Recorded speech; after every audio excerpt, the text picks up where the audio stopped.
अगर मैं still English में वीडियो बनाती रहूँ या इंग्लिश में बोलती रहूँ तो according to my point of view student का कंसेप्ट क्लियर नहीं होगा। स्टूडेंट को मैं बेस्ट वे से प्रेजेंट नहीं कर पाऊँगी कि मैं क्या कहना चाह रही हूँ, स्टूडेंट क्या अंडरस्टैंड करना चाह रहा है। फर्स्ट ऑफ ऑल तो थैंक यू सो मच आपने तो बस ब्लॉग्स को सब्सक्राइब करने के लिए, लाइक करने के लिए और मेरे चैनल लिंक को शेयर करने के लिए। तो आज मैं अपने स्टूडेंट के साथ शेयर करूँगी आर्टिकल्स में इंडेफिनेट आर्टिकल्स को। अगर आप आमना तबस्सुम ब्लॉग्स पर जाएं और वहाँ पर चेकआउट करें तो मैंने इंडेफिनेट आर्टिकल्स की शॉर्ट वीडियोस को भी आपके साथ अपडेट किया ताकि एटलीस्ट किसी ना किसी तरीके से मैं स्टूडेंट का कॉन्सेप्ट क्लियर कर सकूं, आपके ऑब्जेक्टिव के जो मार्क्स हैं वो सेव कर सकूं and I try my best कि मैं अपने इस प्रोजेक्ट में सक्सेसफुल हो सकूँ। मैं कर रही हूँ आपके साथ इंडेफिनेट आर्टिकल्स शेयर। तो चलते हैं मेन पॉइंट की तरफ। इंडेफिनेट आर्टिकल्स बोलते हैं ए या एन को, ठीक है। ये मैंने शॉर्ट वीडियो में भी आपके साथ शेयर किया है, आज लॉन्ग वीडियो शेयर कर रही हूँ तो उसमें मैं बता रही हूँ। शॉर्ट वीडियोस में भी मैंने मोस्ट इंपॉर्टेंट पॉइंट शेयर किए, लॉन्ग वीडियोस में यानी डिटेल वीडियोस में भी वही चीज़ आपके साथ रिपीट करने के लिए, आपका कॉन्सेप्ट क्लियर करने के लिए और आपके माइंड में ये चीज़ सेट करने के लिए बिठा रही हूँ कि इंडेफिनेट आर्टिकल्स में कौन कौन से मोस्ट इंपॉर्टेंट पॉइंट को हमने मद्देनज़र रखना है।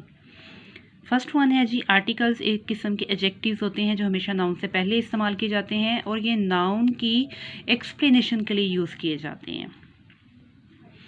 इंडेफिनेट आर्टिकल्स को डिटर्मिनर्स भी कहते हैं, यानी मैंने शॉर्ट वीडियो में भी आपको बताया था, सेम यहाँ पर भी बता रही हूँ। ए और एन को हमने डिटर्मिनर्स भी कहना है and according to grammatical rules determiners a और एन हैं, ठीक है।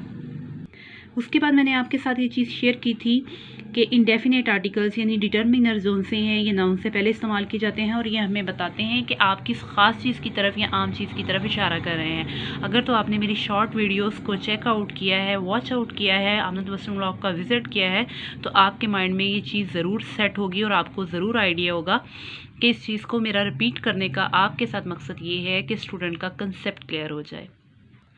मोस्ट इम्पॉर्टेंट बात, ए और एन को सिंगुलर काउंटेबल नाउन यानी सिंगुलर काउंटेबल नाउन वो नाउन है जिसे हम इजीली काउंट कर सकते हैं यानी गिन सकते हैं, जिसे गिनने में कोई मुश्किल ना हो।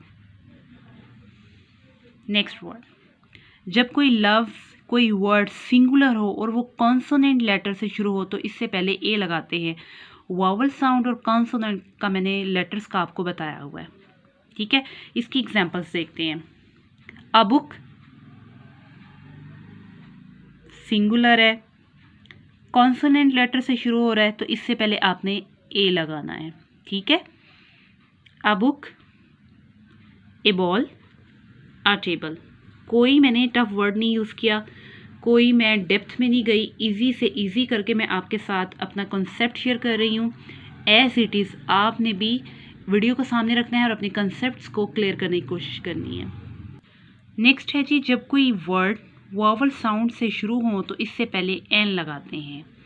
ये वावल वर्ड्स, वावल लेटर्स, इससे पहले आपने एन लगाना है। An all, an onion, an almond, ठीक है।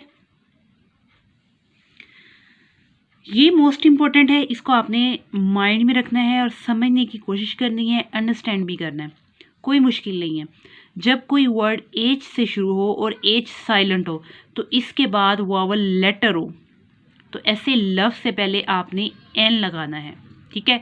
अगर मैं इसको इजी करूं तो आपने ये चीज़ अंडरस्टैंड करने की कोशिश करनी है कि जब कोई वर्ड एच से शुरू हो और उसके बाद वावल लेटर हो तो उससे पहले हमने एन लगाना है। Like an hour an honest man, an hotel, ठीक है।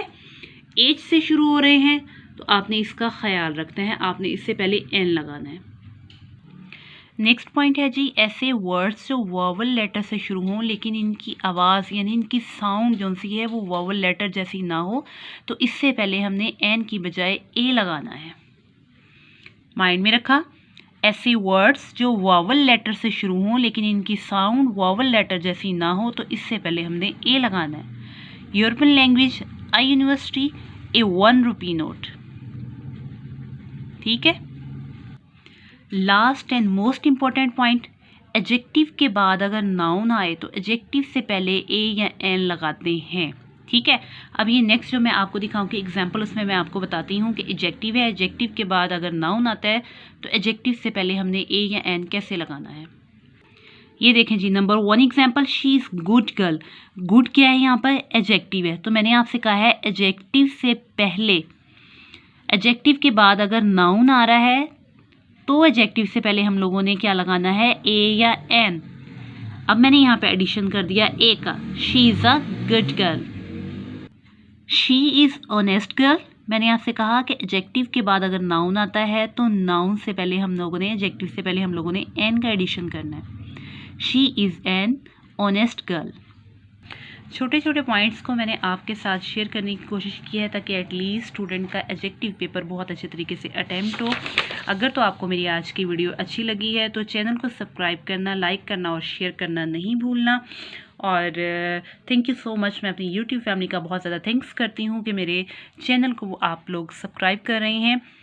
सेम मैं इंस्टाग्राम पर भी हूँ, मुझे इंस्टाग्राम पर फॉलो करें, मेरे फेसबुक पेज को ज्वाइन करें और ज़्यादा से ज़्यादा लाइक्स फॉरवर्ड करें, शेयर करें और मुझे डीएम करना नहीं भूलना। Thank you so much and अल्लाह हाफिज़।